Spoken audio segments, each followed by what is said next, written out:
Part 3, Iran, the architect of chaos and resistance. How one country turned weakness into a regional strategy. Iran shouldn't be as powerful as it is. Economically, it's crippled by sanctions. Militarily, it can't match the United States or Israel in conventional warfare.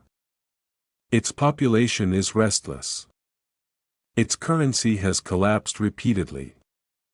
And yet, Iran has outlasted every American effort to isolate it, survived direct attacks on its nuclear facilities, and maintained an arc of influence stretching from Tehran to the Mediterranean coast of Lebanon.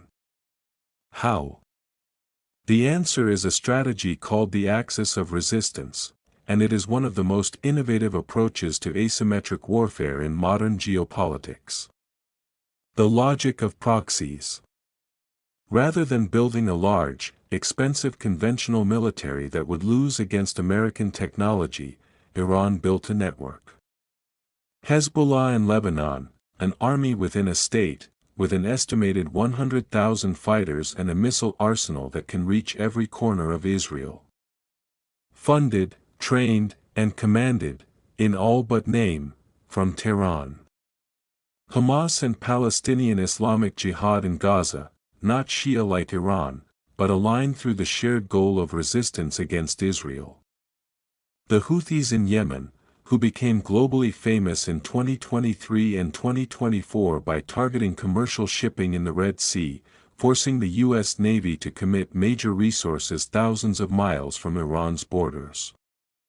Shia militias in Iraq, who have attacked American bases repeatedly, forcing Washington to respond and thereby expend military and diplomatic capital.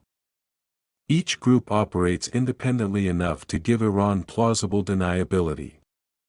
Each attack, each rocket, each drone strike costs Iran relatively little, but costs its enemies enormously in resources, attention, and political will. The nuclear card. Beneath all of this sits Iran's most powerful leverage, its nuclear program. By 2025, Iran had enriched uranium to levels approaching weapons grade. In a series of strikes that year, the United States and Israel bombed Natanz, Fordow, and Isfahan, Iran's primary enrichment facilities. The physical infrastructure took serious damage. But the knowledge survived. The scientists survived. The political will survived. Iran's nuclear program is less about building a bomb in the near term and more about maintaining a threshold capability, the ability to build one quickly if needed.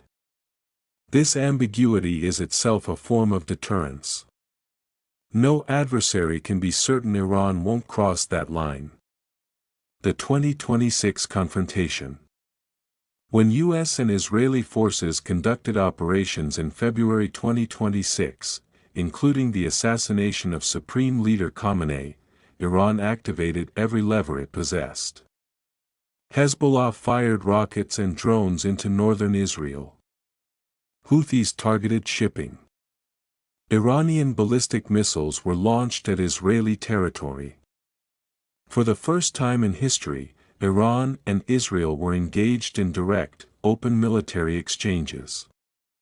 Iran's Strait of Hormuz play came next, and it changed everything in ways we'll discuss in detail shortly. Today, Iran is weakened. Its proxy network has taken serious losses. Hezbollah lost Nasrallah and thousands of fighters. Hamas has been significantly degraded. The overland supply route through Syria, critical to the axis of resistance, was disrupted after Assad's fall. But Iran has not collapsed. And it remains the single most significant obstacle to the regional order that Washington and its allies are trying to build. Part 4. The China Factor, the Quiet Patron. While America fights wars, China signs contracts. There is a fourth player in this drama, one who never fires a shot, never sends troops, and yet whose influence may prove more durable than anyone else's. China. Beijing's strategy in the Middle East is the mirror image of Washington's. Where the U.S. projects military power, China projects economic power. Where America imposes sanctions, China ignores them. Where Western companies retreat from Iran due to compliance risk, Chinese companies move in. The 25-year deal. On March 27, 2021, Chinese Foreign Minister Wang Yi arrived in Tehran and signed what was officially described as a comprehensive strategic partnership, a 25-year cooperation roadmap between China and Iran. The headline number, up to $400 billion in Chinese investment over 25 years, in exchange for stable, discounted Iranian oil. The deal covers energy development, the Azadegan, South Pars, and Yadavaran oil fields, infrastructure, the port of Chabahar, railways, pipelines, telecommunications, and military cooperation, intelligence sharing, joint exercises, dual-use technology transfers. In practice, the numbers have been slower to materialize than the headline suggested. Sanctions risk makes Chinese companies cautious. The war disrupted project timelines. Critics inside Iran have accused their government of mortgaging the country's future to Beijing. But one part of the deal has worked exactly as designed: the oil trade. The shadow oil economy. By 2025, China was purchasing approximately 1.4 million barrels per day of Iranian crude, representing 80 to 90% of Iran's total oil exports. The price?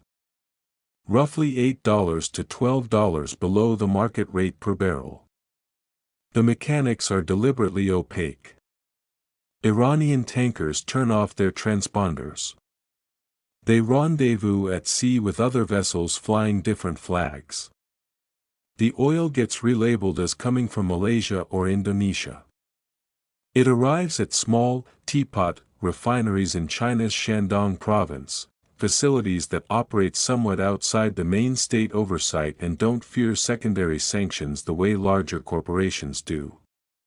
This shadow oil economy is the financial backbone of the Islamic Republic. It generates tens of billions of dollars annually. It keeps the government funded, the military armed, and the proxies paid. Without it, the axis of resistance collapses. China's limits. It would be a mistake, however, to view China as Iran's unconditional ally. Beijing has been careful to maintain relationships with Saudi Arabia, the UAE, and other Gulf states simultaneously, many of which are parties to the Abraham Accords and deeply suspicious of Iran. China brokered the Saudi-Iran rapprochement of 2023, itself a masterstroke of diplomatic positioning that simultaneously infuriated Washington and demonstrated Beijing's growing role as a regional mediator.